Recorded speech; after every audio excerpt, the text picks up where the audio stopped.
Hello, everybody. Welcome back to our Bible study. Thanks for joining me again today. We're talking about Psalm 29 or 39. We are not going backwards. We are going forwards. Progress.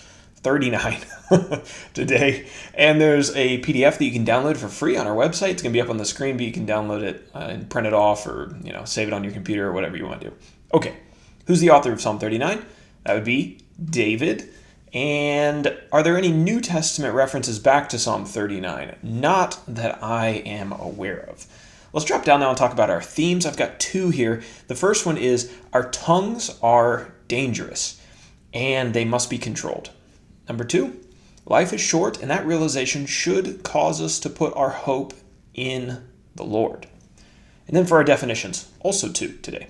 Number one is muzzle. Most of you, maybe dog owners, will be familiar with this one. But a muzzle is a device that's generally put around the mouth of a dog to keep them from barking or biting. So why is this relevant to Psalm 39? Well, it's because David figuratively says that he muzzled his own mouth to keep him from saying things that he shouldn't say. And then our second word we need to define appears in verse 3, and it's the word muse. This word has a couple definitions, but the way that we're going to talk about it is to be absorbed in thought. I think Psalm 39 is a little bit of a challenging psalm to interpret because we aren't given all the details, but let's do our best. The first section is verses 1 through the beginning of verse 3, David's struggle to hold his tongue. So David opens up this psalm talking about a resolution that he had made not to speak while in the presence of wicked people. He didn't want to sin with his words. But there was something about these wicked people that almost got him to break his resolution. And we aren't exactly told what that was. Maybe he wanted to defend himself against their fallacious attacks. Maybe he wanted to confront them about speaking disrespectfully about God. Maybe he wanted to rebuke them for their crimes. We don't exactly know, but whatever the emotion that they stirred up in him was, it almost overwhelmed him and got him to open his mouth and speak and break his resolution. All right, so this brings us to the second half of the chapter, well, the second section at least. This is the second part of verse 3 through verse 13. Make me know the measure of my days. So instead of voicing his strong emotions to these wicked people and lashing out at them, David spoke to the Lord. And his prayer is recorded in the remaining verses of Psalm 39. He asked God to teach him to number his days, to teach him about the brevity of life. A righteous man appreciates how little time he has, but the wicked act like they're going to live forever. A human's life is like one breath to God.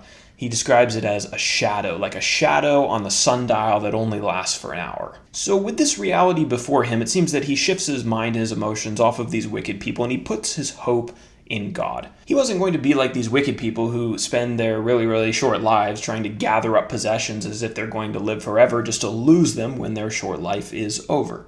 David wanted to focus on God, and he wanted to do the right thing, and so he asked God to forgive his sins, and he asked God to help him through this period of strong emotions and to give him peace so that he could smile again.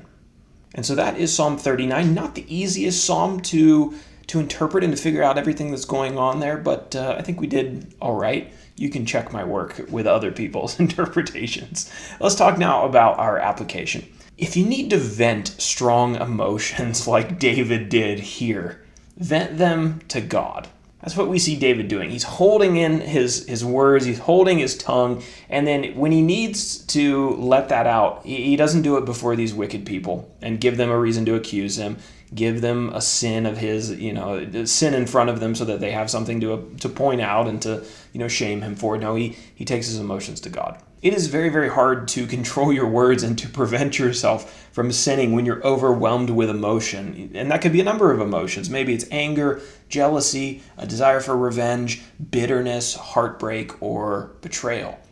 Our tongues are dangerous and they can do a lot of damage. And the New Testament writers write about this as well. James chapter 3, verse 5 and 6, maybe a text that you're familiar with. It reads like this.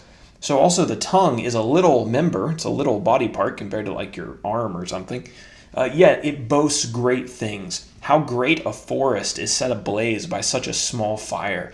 And the tongue is a fire, a world of unrighteousness. The tongue is set among our members, staining the whole body, setting on fire the entire course of life, and set on fire by hell. Your most wisely chosen words don't usually come when you're in the throes of some strong emotion. Instead of quickly lashing out at people, even when they are in the wrong, let your first conversation be with God. You can diffuse your emotions on Him, and He will give you wisdom as to how to handle the situation moving forward.